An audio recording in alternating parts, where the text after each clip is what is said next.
Let's talk mid-range smartphones. So they tend to cost around $500, and for that you'll get a lot of the premium flagship features, but some compromises. Well, the Poco F6 Pro costs $450 and wants to replicate a true flagship experience for less than $500. And on the face of it, it does a really good job. Let's look at specs. So you get a AMOLED display, 120 Hz, 6.67 inches, Gorilla Glass 5, Android 14 out of the box, Snapdragon 8 Gen 2, 256 gigabytes of storage with 12 gig of RAM. You can get up to 16 gig of RAM, 1 terabyte of storage, UFS 4.0, and then charging speeds are 120 watts wired with 5,000 milliamp hours of battery capacity, which is insane. And then cameras, let's touch on those quickly. 50 megapixel wide, 8 megapixel ultra wide, 2 megapixel macro, capable of recording in 8K at 24 frames per second. And then the front is a 60 megapixel wide, capable of recording at 1080p 60 FPS.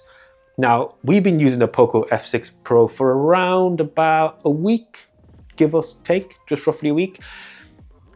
We've got a lot of opinions on this particular phone. In fact, let's cut across and talk about the cameras on the Poco F6 Pro. On the rear of the Poco F6 Pro, you get a triple camera layout, 50 megapixel, 8 megapixel, 2 megapixel. Quite a traditional setup for a mid-range smartphone trying to be a flagship. Front camera is 16 megapixel, but forget all the specifications, let's look at output. Now, everything you see here is running on the latest software update with all the latest features. One thing we don't have access to is any AI related features in terms of being able to use things like their version of Magic Eraser. It doesn't exist. For some reason, tried to sideload it, would not work. So these are all just out of camera shots, etc. Now, personally, the camera performance is very, very, very good. In fact, if you've seen our Pixel 8a review, it's pretty close to the Pixel 8a. It's probably not as refined in terms of its color reproduction, but generally speaking, the Poco F6 Pro's cameras have been excellent. Click and shoot, super fast shutter speed as well, which I will say, especially on the front facing for the portraits. And then for generally day-to-day use, the performance has been very, very good. Tons of detail, great color and vibrancy. And then night modes, again, great color and vibrancy, and without sort of killing the night effect, if you'd call it.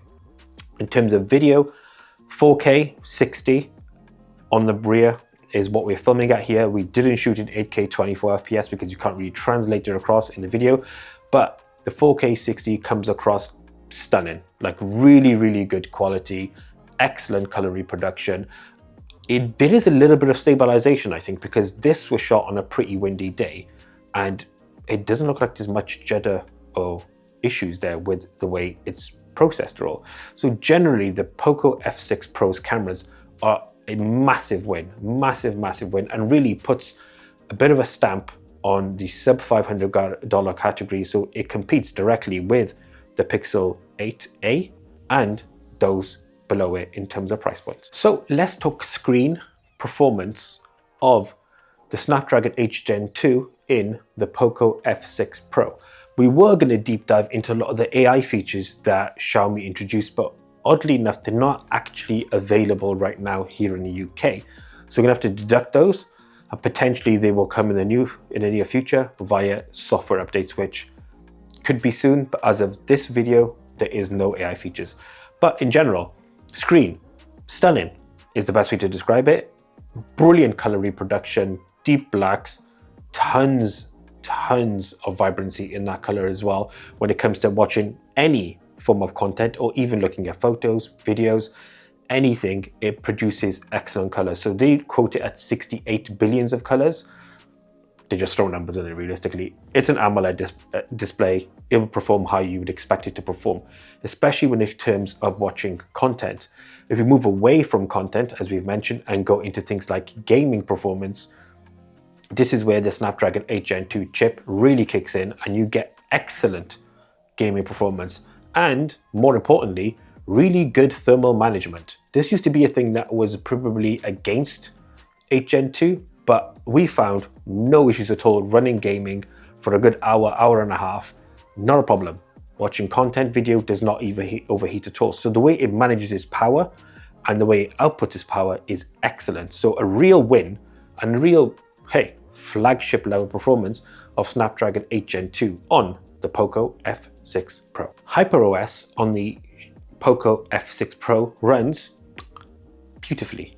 The 120 Hz, the high touch sampling rate make this a super smooth and beautiful experience. We've been over HyperOS multiple times. In fact, when we saw the conference and got the phone, we thought we will spend a portion of this review talking about the AI features, which sadly aren't there. There is an AI camera feature on, which we've left on for all the photos that you saw previously, but generally there's no AI right now in terms of things like AI portrait, AI subtitles. All that will come in time, which is really exciting. Shame it isn't available right now. But what is available right now is a really strong user experience. So you get tons of customization options. It runs butter smooth.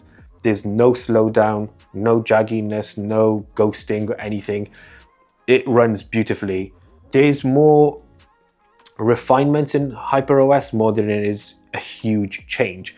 I, for one, have gone for the normal swipe up into the app drawer function to get through all your apps because it's just what I'm used to and that's what I prefer, but you can of course set it in the classic way. And then I would say the only downside I found is when you go down to Control Center to swipe across to notifications, it's a bit weird, taking time to get used to, but I think when you're in it, you will enjoy the experience. So HyperOS on the Poco F6 Pro runs, as you'd expect, perfectly. It's more of a refinement of MIUI than it is a huge leap forward. The final thoughts on the Poco F6 Pro. We've touched on a lot of what we enjoy and love about this particular phone. Price tag, performance, camera, build. The design is super underrated, and in fact, this marble effect white backing of this Poco F6 Pro is sick. It is so nice. I'd say the only design aesthetic that I don't like is the camera housing. There are two issues here which are a bit not great, that don't make it that flagship performer. IP54, dust and water resistant, so it's essentially splash resistant, and then you don't get any wireless charging. Again, not a game-changing huge fail for us, but a bit of a miss, some would say. Overall though, this is a crazy performing phone. Runs butter smooth.